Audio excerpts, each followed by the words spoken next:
Now, you know how the old saying goes, you can't judge a book by its cover. Everyone has always made that analogy, and it's been a true analogy. But this is the White House aide. His job is to implement the president's message no matter what. He will not give you an answer. He won't give you anything in general to say. All he's going to do is implement the president's will. That's it. That is what a White House aide does. Now, you're going to have the privilege to sit here and watch this man right here, the White House aide, try to implement and manipulate questions by using runarounds. Matter of fact, let's just let it go. Disagreement, personal opinion of the judge. Those are your words right there. It sounds like you're calling into question the legitimacy of this judge. I'm calling into question the accuracy of the ruling. For instance, the district judge in Seattle said that there was no indication of terrorism from these 7 countries in our country. That is a factually false statement. We know there's at least several dozen, perhaps many more than that, cases of terrorism from these countries that have happened in the United States in terms of terroristic plots, terroristic activity, material support for terrorism, supporting terrorism overseas, all different kinds of terroristic activity that's been interdicted in the United States, tracing back to these 7 countries. I would point out that your Justice Department lawyer wasn't able to provide that evidence to the court. But I want to move on right now. We're seeing resistance and demonstrations across the country right now to these new deportation actions from the ICE. And President Trump put out a tweet this morning saying the crackdown on illegal criminals is merely the keeping of my campaign promise. Gang members, drug dealers, and others are being removed. You've got some. Now, remember what he said. The crackdown on illegal criminals is merely the keeping of my campaign promise. Gang members, drug dealers, and others are being removed. It's funny. The gang members that's already here, why you ain't cleaning them up? Just saying. That's neither here nor there. Let's move forward.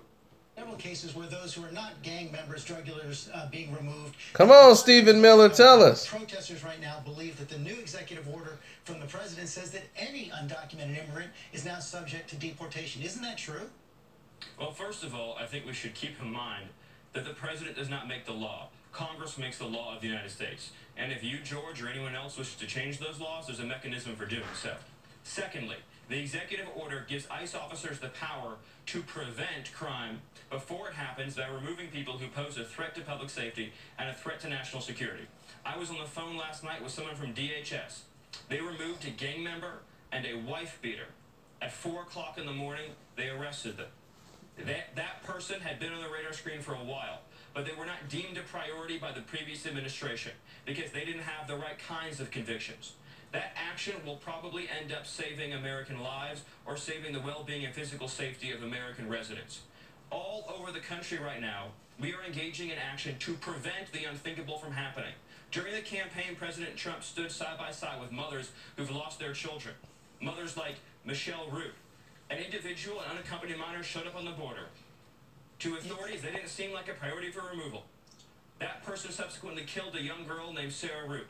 We don't want to be cleaning up this mess on the back end after the irreversible has happened. Do you think everyone being removed right now is a threat to national security?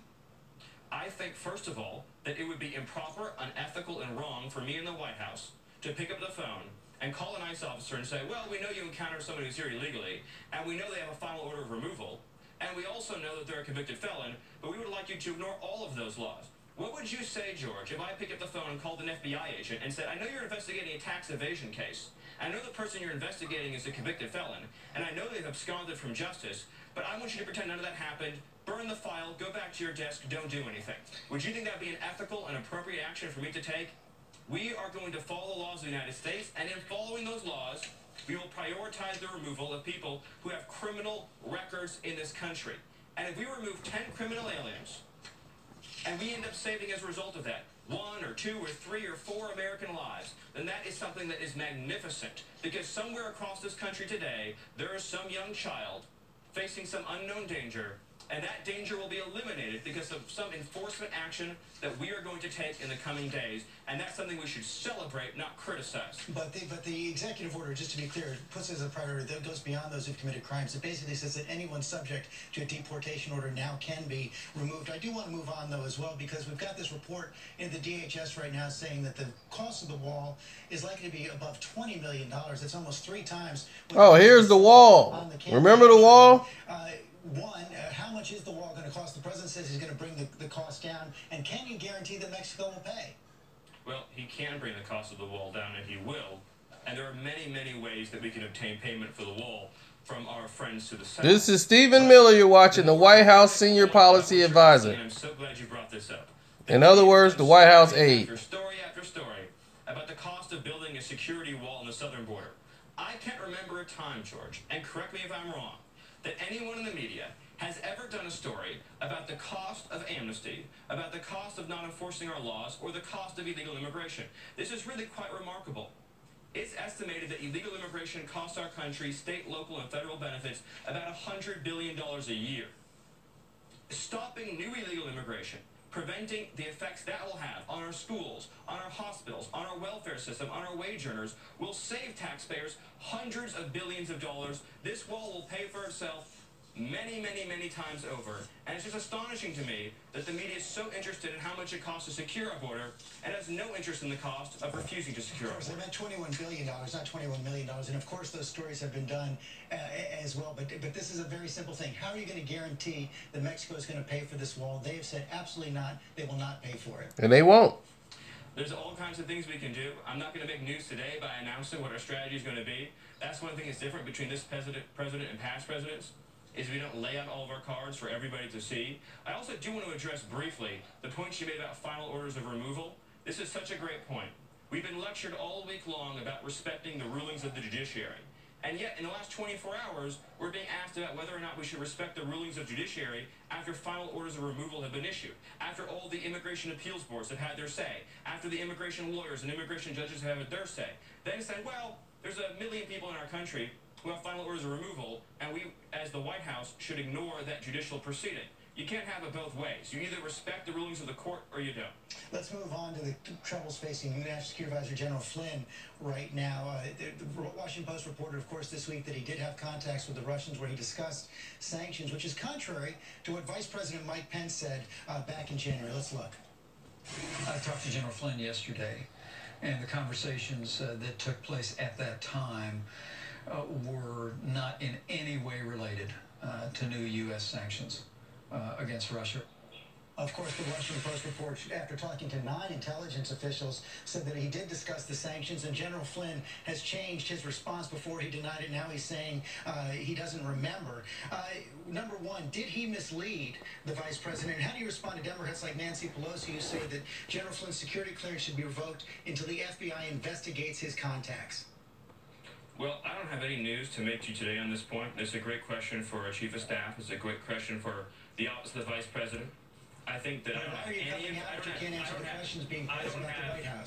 I don't have any information, George, to change anything that has previously already been said by the White House on this matter. General Flynn has served this country admirably and with distinction. He's a 3-star general. He served in the Defense Intelligence Agency. None of this has to do with the question. I have as the policy director for this White House to contribute any new information to this story this morning, and I'm sorry to disappoint you, but that's just where things stand. How do you think he can continue to serve as National Security Advisor after misleading the vice president? I don't accept that what your question is saying is accurate. I don't have any information one way or another to add anything to this conversation. I understand it's an important matter. I understand it's a sensitive matter. And I'm sure you'll have an opportunity in the near future to interview someone from the Vice President's office or to interview the Chief of Staff who can elucidate further on this very sensitive issue. I should actually say that we did invite the Chief of Staff to join us this morning, and the White House refused to put him out, perhaps because you guys don't want to answer that question. A separate question on Kellyanne Conway. I don't know that that's true, George. But I think that they wanted to put me out here so that we could discuss the very important issue facing our national security and the problem of open borders and the threat of terror. It is true that we asked for the White House Chief of Staff. Also, on Kellyanne Conway, Congressman Chaffetz, Republican chair of the House Oversight Committee, and his Democratic counterpart, Elijah Cummings, have asked the head of the Office of Government Ethics to recommend disciplinary action against Conway for her comments promoting Ivanka Trump's products. Will the president accept that recommendation? I think people are blowing this thing way out of proportion, if I'm being honest with you, George. I think that what you have is a situation where you had the President of the United States sticking up for a member of his family, and you had a counselor to the President who was making a lighthearted comment in defense of someone who'd been treated very unfairly. I think that the media has taken this to a level it does not merit. And I think anyone watching that interview would understand that it was a lighthearted comment made in defense of somebody who had been treated unfairly. And there really, I think, has been an undue amount of attention given to this issue, especially in light of everything that's happened. Well, it was the Republican chair of the House Oversight Committee, Jason Chaffetz, who said she crossed the line in that statement. It wasn't just the media. That is the Republican chair of the House Oversight Committee. And on that point, because it gets to a deeper issue, Sean Spicer from the podium said the decision by Nordstrom to pull those products of Ivanka Trump was a direct attack on the president's policies. Sears and Kmart this week have decided to pull. And Spicer's already resigned. Is that a direct attack on the president's policies as well? I'm not going to make a comment on that. I don't have any information on it. I do want to say that Sean Spicer, as always, is 100% correct, and that what he said is true and important, and I agree with it.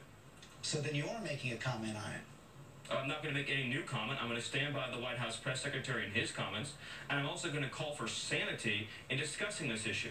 You had a case where somebody was treated unfairly, the president stuck up for a member of his family, and the White House counselor made a light-hearted, flippant comment that nobody would interpret as being what it's been cast as right now by you and the media and others. And I think that everybody has taken this to a degree and to a level it does not merit. And I really hope, George, we can move on to discussing things that the American people care about, like their jobs, like their wages, like their security, like the fact that we have a president who has done more in 3 weeks than most presidents have done in an entire administration. You say that no one questioned. It was questioned by the Republican chair of the House Oversight Committee, Jason Chaffetz, so that is hardly no one. Let me move on.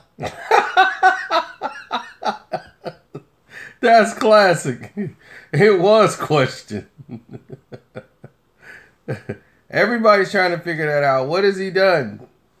To the question of voter fraud as well, President Trump again this week suggested in a meeting with senators that thousands of illegal voters were bussed from Massachusetts to New Hampshire, and that's what caused his defeat in the state of New Hampshire, also the defeat of Senator Kelly Ayotte. That has provoked a response from a member of the Federal Election Commission, Ellen Weintraub, who says, "I call upon the president to immediately share New Hampshire voter fraud evidence so that his allegations may be investigated." Okay, that's it. Evidence.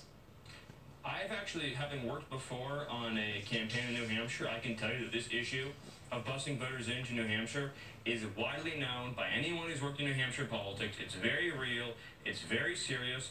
This morning on this show is not the venue for me to lay out all the evidence, but I can tell you this. Voter fraud is a serious problem in this country. You have millions of people who are registered in 2 states or who are dead who are registered to vote, and you have 14% of non-citizens, according to academic research, at a minimum, are registered to vote, which is an astonishing statistic. You can't hold on a second. You just claimed again that there was illegal voting in New Hampshire, people busting from the state of Massachusetts. Do you have any evidence to back that up? George, go to New Hampshire, talk to anybody who's worked in politics there for a long time. Everybody's aware of the problem in New Hampshire with respect to. I'm asking you as the White House senior. Hold on a second. I'm asking you as the White House senior policy advisor. The president made a statement saying he was the victim of voter fraud. People being bused from Massachusetts and New Hampshire. Do you have any evidence? If this is an issue that interests you, then we can talk about it more in the future. And we now have our governance beginning to get stood up, but we have the Department of Justice and we have more officials. An issue of voter fraud is something we're going to be looking at very seriously and very hard. But the reality is that we know for a fact you have massive numbers of non-citizens registered to vote in this country. Nobody disputes that. And many highly qualified people, like Chris Kobach, the Kansas Secretary of State have looked deeply into this issue and have confirmed it to be true and have put together evidence. And I suggest you invite Chris Kobach onto your show, and he can walk you through some of the evidence of voter fraud in greater detail. Just for the record, you've provided absolutely no evidence. The president has made a statement. The White House has provided enormous evidence with respect to voter fraud, with respect to people being registered in more than one state, dead people voting, non-citizens being registered to vote. George, it is a fact, and you will... I don't agree Hillary should have been president either. Massive numbers. I think the whole thing should have been void. Registered to vote. That is a scandal. We should stop the presses, and as a country, we should be aghast about the fact that you have people who have no right to vote in this country, registered to vote, canceling out the franchise of lawful citizens of this country. That's the story we should be talking about, and I'm prepared to go on any show, anywhere, anytime, and repeat it and say the President of the United States is correct 100%.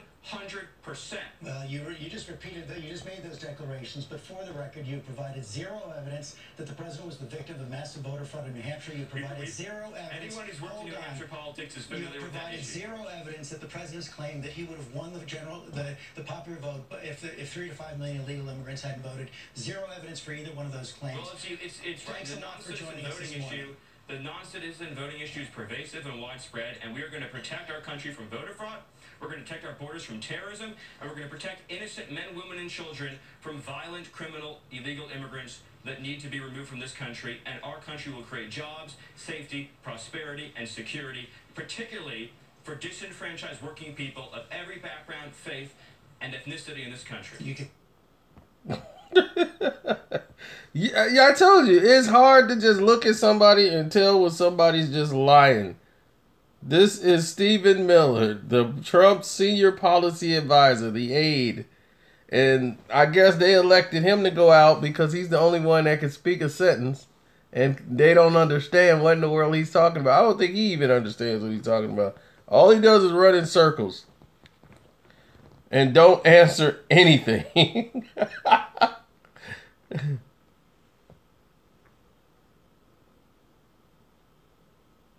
And George will not let him off the hook. Start for providing evidence to back up your claims. Thanks for joining us this morning. Thank you. Up next, Oh, that's it. That's all I wanted to show y'all. Way to go, George. Not letting him off the hook. I'm out.